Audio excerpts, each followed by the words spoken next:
دوستوں، اکثر ہم جانوروں کو دیکھ کر کہتے ہیں کتنا بڑا یا کتنا خطرناک ہے، مگر کیا آپ جانتے ہیں دنیا میں ایک وقت ایسے جاندار بھی تھے جنہیں دیکھ کر آج کے مگرمچھ، ہاتھی یا شارک بھی بچوں کی طرح لگتے ہیں۔ تو السلام علیکم میرے پیارے دوستوں، تو کیسے ہیں آپ سب لوگ؟ دوستوں، آج کچھ ایسے درندے جن کے دانت تلواروں جیسے، کچھ کے پر جہازوں جیسے اور کچھ تو زمین پر دوڑتے ہوئے جنگل کے سناٹے کو چیخوں میں بدل دیتے تھے۔ آج کی ویڈیو میں ہم انہی گمشدہ، خطرناک مگر حقیقت میں موجود جانداروں کی دنیا میں داخل ہوں گے جو لاکھوں کروڑوں سال پہلے زندہ تھے، اور اگر آج ہوتے تو انسان شاید تاریخ کا حصہ بن چکا ہوتا۔ تو دوستو، ویڈیو شروع کرنے سے پہلے میری اس ویڈیو کو لائک اور میرے اس چینل تھرلنگ انفو کو سبسکرائب لازمی کیجیے گا۔ تو چلیے اپنا ٹائم ضائع کیے بغیر ویڈیو کو شروع کرتے ہیں۔ تو 5ویں نمبر والے اینیمل کا نام ہے ڈائنوسورکس۔ دوستو، آپ نے مگرمچھ تو دیکھے ہوں گے، لیکن ڈائنوسورکس وہ تھا جس کے سامنے مگرمچھ بھی بچوں کی طرح لگتے تھے۔ تقریباً آج سے 8 کروڑ سال پہلے ڈائنوسورکس امریکی اور میکسیکو کے دلدلی علاقوں میں پایا جاتا تھا۔ یہ کریٹیشیس دور کا سب سے بڑا ریپٹائل تھا۔ ڈائناسورس کا دشمن اس کی لمبائی 40 سے 35 فٹ تک ہوا کرتی تھی اور وزن تقریباً 10 ٹن تک ہوتا تھا۔ اس کا جبڑا اتنا طاقتور تھا کہ ٹی ریکس جیسی شکاری کی ہڈیاں بھی آسانی سے چبا ڈالے۔ ڈائنوسورکس زیادہ تر دلدلی علاقوں، جھیلوں اور ندیوں میں چھپا بیٹھا رہتا، پانی کی سطح کے قریب آتے ہی حیران کن رفتار سے شکار پر جھپٹ پڑتا تھا۔ خوراک میں شامل مچھلی، ڈائناسورس کے بچے اور یہاں تک کہ ٹی ریکس جیسے بڑے جانور بھی تھے۔ یہ پانی کے اندر بھی شکاری تھا اور زمین پر بھی۔ پیتا تو وہ قدرتی پانی ہی تھا، مگر اس کا اصل نشہ تھا خون۔ پھر کریٹیشیس کے آخر میں زمین بدلنے لگی، سمندر کی سطح نیچے ہونے لگی، پانی ختم ہونے لگا اور جس جگہ ڈائنوسورکس رہتا تھا وہ جگہ خشک ہوتی گئی۔ رہنے کی جگہ کم ہوئی، خوراک بھی کم ہوئی اور آخر کار یہ خوفناک مگرمچھ زمین سے ہمیشہ کے لیے ختم ہو گیا۔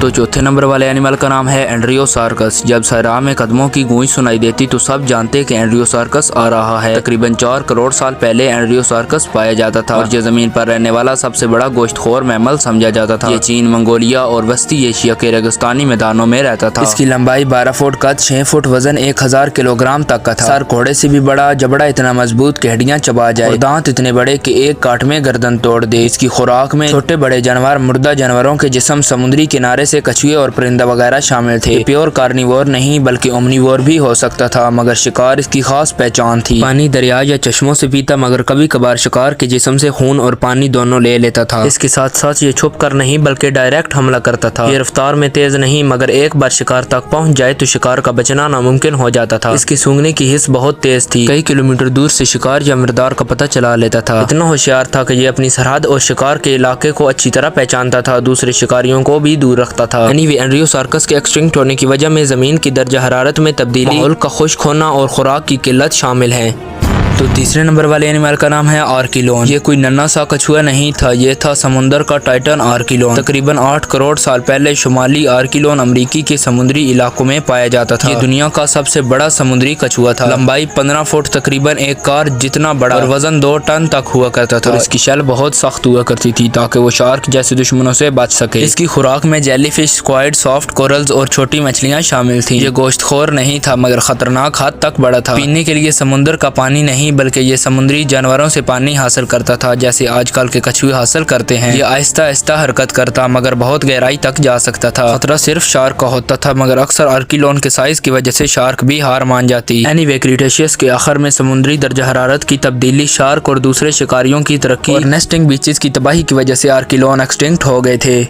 تو 2 نمبر والے اینیمل کا نام ہے گورگونوپس۔ ٹی ریکس سے کروڑوں سال پہلے زمین پر راج کرتا تھا ایک ایسا شکاری جو آدھا مگرمچھ لگتا تھا آدھا بلی، نام تھا اس کا گورگونوپس۔ گورگونوپس تقریباً 25 کروڑ سال پہلے پایا جاتا تھا، یعنی ڈائناسور کے پیدا ہونے سے بھی پہلے۔ یہ اپیکس پریڈیٹر کا پرمین پیریڈ تھا۔ یہ افریقہ کے صحراؤں اور گھنے جنگلوں میں رہتا تھا، خاص طور پر وہ علاقے جو آج کل جنوبی افریقہ ہیں۔ گورگونوپس کی لمبائی 6 سے 10 فٹ تک ہوا کرتی تھی، وزن 300 سے 500 کلو تک اور جسم بلی جیسا لیکن مگرمچھ جیسے جبڑے تھے، اور یہی دانت اسے دوسرے تمام جانداروں پر خطرناک بناتے تھے۔ اس کی خوراک ریپٹائلز، ایمفیبینز، یہاں تک کہ اپنے جیسوں کو بھی کھا لیتا تھا۔ پینے کے لیے قریبی تالابوں، جھیلوں یا دلدلی علاقوں کا پانی استعمال کرتا تھا۔ یہ اپنے شکار کے پاس چھپ کر آتا اور بجلی کی رفتار سے چھلانگ مار کر جبڑوں سے گردن کو توڑ دیتا تھا۔ گورگونوپس اتنا ہوشیار تھا کہ شکار کا وقت، ماحول اور کمزور شکار پہچاننے کی صلاحیت رکھتا تھا۔ جب پرمین پیریڈ کے اختتام میں زمین پر سب سے بڑی میس ایکسٹنکشن ہوئی، جسے دی گریٹ ڈائنگ کہا جاتا ہے، اس میں زمین کے 95% جاندار ختم ہو گئے تھے اور ان میں گورگونوپس بھی شامل تھا۔ تو یہی وہ وقت تھا جب گورگونوپس اس دنیا سے ہمیشہ کے لیے ختم ہو گئے تھے۔